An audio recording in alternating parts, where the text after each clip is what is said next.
ओम यां मेधां देवगणाः पितरश्चोपासते तया मां मध्यमेधयाग्नेमेधाविनं कुरु।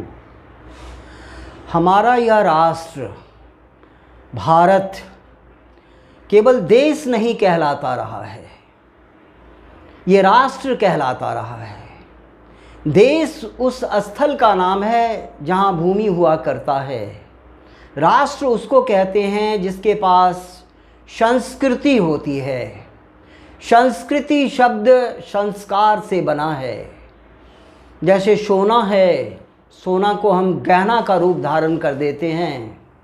लकड़ी है, उसको कुर्सी टेबल का रूप धारण कर देते हैं। ये संस्कार कर देना है। वैसी मानव जीवन को संस्कृत करना ये हमारी जिम्मेदारी है। और हमारे देश में खास करके हम सब जानते हैं कि बहुत सारे लोग, जैसे हम अमर शहीद खुदीराम बोस को याद करते हैं, उनसे कहा गया तुम झूठ बोल दो कि तुमने बम नहीं फेंका है, तुम्हें हम फांसी से बचा लेंगे।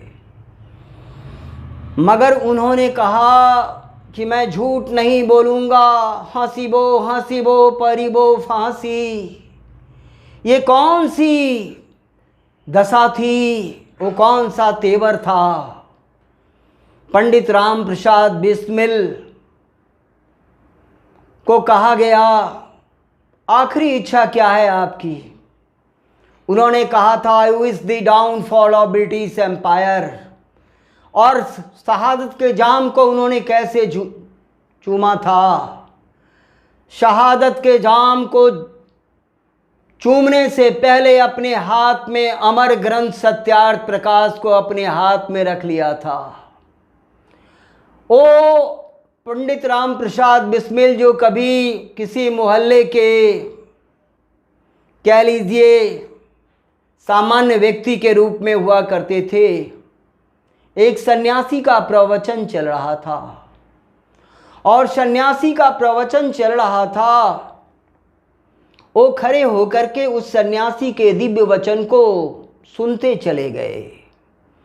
सुनने के बाद उनके प्रवचन के उपरांत उनके पास पहुंच के कहते हैं कि आपने बड़ी अच्छी बात कही।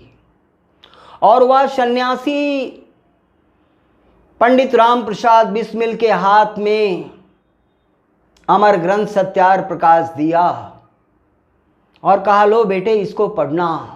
वो घर पहुंचे और सारी रात जग करके पढ़ते चले गए। बाद में जाकर के ऐसे क्रांतिकारी निकले कि उसी अमर ग्रंथ सत्यार्थ प्रकाश को हाथ में लेकर के फांसी के फंदे को चूमना पसंद किए।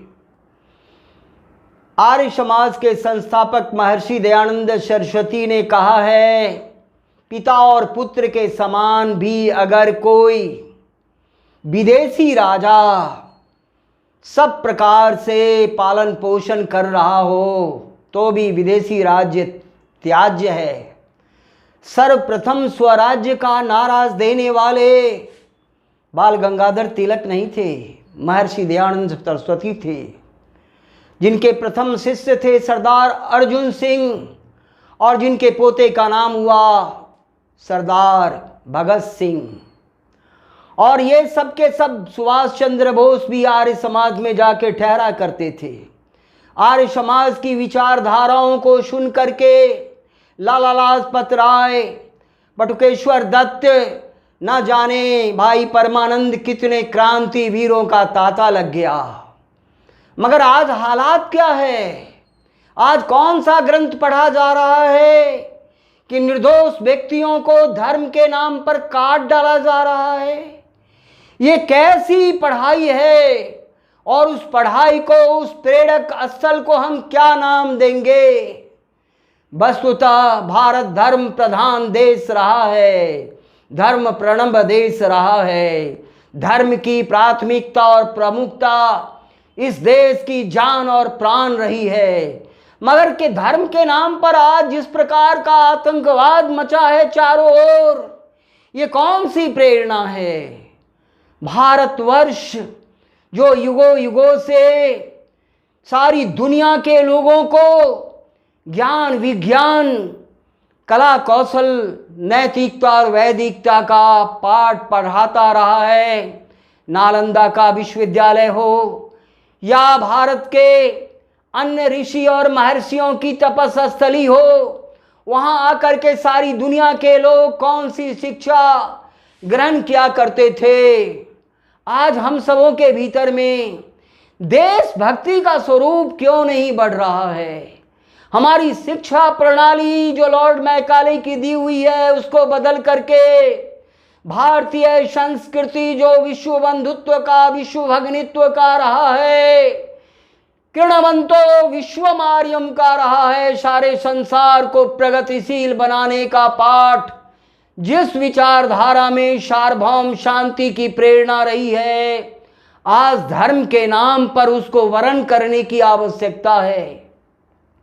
आज धर्म के नाम पर जिस प्रकार से निरीह प्राणियों को कह लीजिए मौत के घाट उतारा जा रहा है, यह बहुत चिंता का विषय है। और चिंता इस अर्थ में कि हम सब इसके समाधान की ओर चिंतनशील हों, इष्ट चिंतन उपाय चिंतन की ओर हमारा मन मस्तिष्क और जीवन चरित पहुँचे, उस पहल और प्रयास को हम सबों को सीखना पड़ेगा। और जब हम सब गौर करेंगे, मुझे याद आ रहा है एक इंग्लैंड की लड़की छपरा में आई हुई थी। वहां का एसपी उसके पास पहुंच के कहता है कि आप कहें तो कुछ कांस्टेबल दे दूं आपकी सुरक्षा के लिए।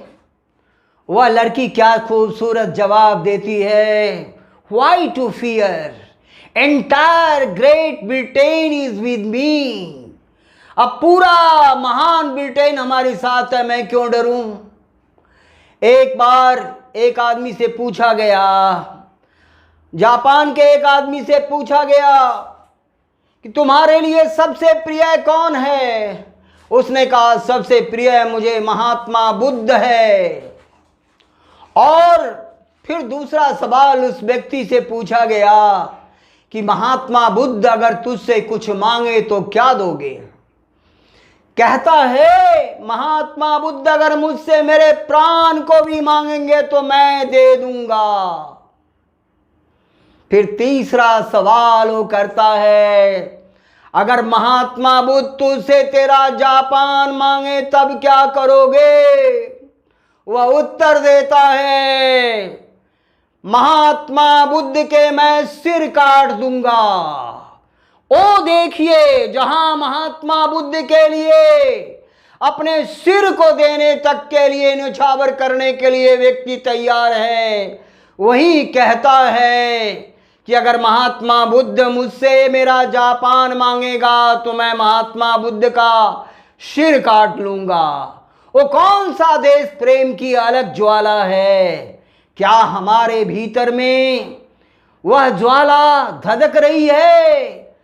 कहते हैं दम निकले इस देश के खातिर बस इतना अरमान है। वह अरमान कहाँ है हमारा। हम सब सोचने लगते हैं देश हमें क्या देती है। अरे भैया सोचो, देश को तुम क्या देते हो। तुम्हारे जीवन सदन से, जीवन भुवन से, जीवन वाटिका से, जीवन चरित से देश को, दुनिया को क्या मिल रहा है और अपने आप को उसके लिए तुम कितना तैयार किए हो। कहते हैं ना, खुद को, अपने आप को इतना बुलंद करो, आबाद करो कि सारा दुनिया तुम के लिए तुम काबिल बन जाओ, देने वाले बन जाओ। और हमारा यह देश देने वाला देश रहा है। सुख, शांति और आनंद के वरदान को प्रदान करने वाला यह आर्यावर्त देश रहा है। और आज जो आतंकवाद का तूफान मचा है उसके पीछे कारण है न्यायपूर्ण दंड का अभाव है।